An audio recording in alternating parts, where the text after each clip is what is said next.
Hi అండి. అందరూ ఎలా ఉన్నారు? బాగున్నారా అండి? నేనైతే ఈసారి మ్యాంగో రెసిపీతో వచ్చానండి. మ్యాంగో ఐస్ క్రీమ్ అయితే చేశాను.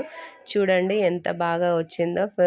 షాప్‌లో కొన్నట్టుగానే చాలా బాగా వచ్చింది. నాకైతే చాలా చాలా బాగా నచ్చిందండి. మా వారు ఒకసారి ట్రై చేయమని చెప్పాడు. అందుకే చూశాను, ట్రై చేశాను. చాలా వీడియోలు చూసి ట్రై చేశాను. ఎలా ప్రిపేర్ చేయాలో చూద్దాము. ఒక బౌల్లో అయితే హాఫ్ లీటర్ పాలు అయితే తీసుకున్నానండి నేను. హాఫ్ లీటర్ పాలు తీసుకున్నాక ఆ పాలల్లో 2 స్పూన్లు అయితే సపరేట్గా చిన్న బౌల్లో అయితే తీసి పెట్టేసుకున్నాను.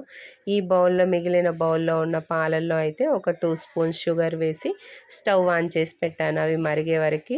ఈ చిన్న బౌల్లో ఉన్న పాలల్లో అయితే నేను custard powder 2 spoons custard powder అయితే తీసుకొని మిక్స్ చేసేసాను. దీన్ని ఉండలు లేకుండా క్లారిటీగా మిక్స్ చేసేసుకోవాలండి నీట్గా.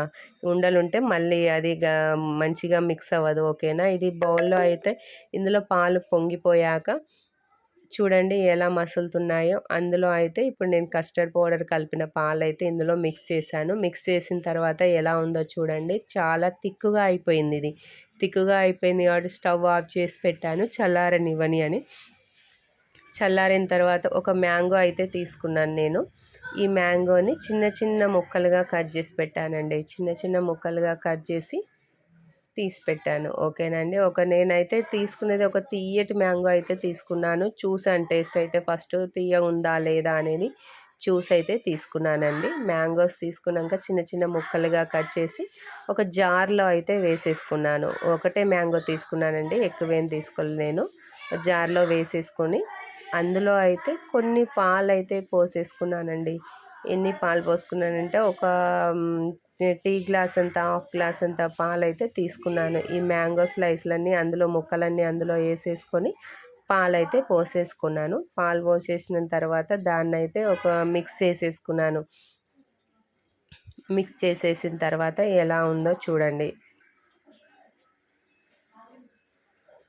చాలా అంటే చాలా తిక్కుగా అయిపోయింది. ఈ తిక్కుగా అయిన దాన్ని నేనేం చేశానంటే ఆ కస్టర్డ్ పౌడర్ ఉన్న పాలలో చల్లారిన తర్వాత అందులో మిక్స్ చేసేసానండి. అందులో మిక్స్ చేసి కలిపేశాను. చూడండి ఎంత బాగా ఉందో. దీన్నైతే ఒక ఐస్ క్రీమ్ బౌల్లోకి అయితే ట్రాన్స్ఫర్ చేసేసుకున్నానండి. ఆ తర్వాత ఇందులో అయితే చిన్న చిన్న మ్యాంగో ముక్కలు అయితే కట్ చేసి పెట్టేసుకున్నాను. అవైతే ఇందులో వేశాను. ఎందుకంటే మనం ఐస్ క్రీమ్ తినేటప్పుడు ఆ మ్యాంగో ముక్కలు మనకి పంటికి తగులుతుంటే చాలా బాగా ఉంటాయని చిన్న చిన్న ముక్కలైతే అందులో మిక్స్ చేశాను. ఆ తర్వాత బాదం పప్పు అయితే వేశాను నేను. బాదం పప్పుతో పాటు నేను కర్బూజా అయితే వేశాను. కర్బూజా గింజలు కూడా అందులో వేశానండి. ఇవన్నీ మనకి పంటికి తగులుతూ ఉంటే చాలా టేస్టీగా ఉంటుంది, చాలా బాగుంటుందని చేసేసాను. ఆ తర్వాత దీన్ని క్లోజ్ చేసేసి ఫ్రిడ్జ్లో అయితే ఒక 8 అవర్స్ అయ్యేలా ఉంచేసానండి. 8 అవర్స్ పెట్టేశాను.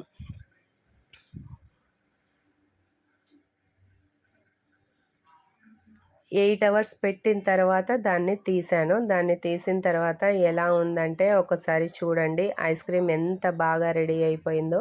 చాలా బాగా అయిపోయింది. షాప్‌లో తీసుకున్న ఐస్ క్రీమ్ లాగానే అయిపోయింది. ఎంత బాగా రౌండ్‌గా వచ్చేస్తుందో చూడండి.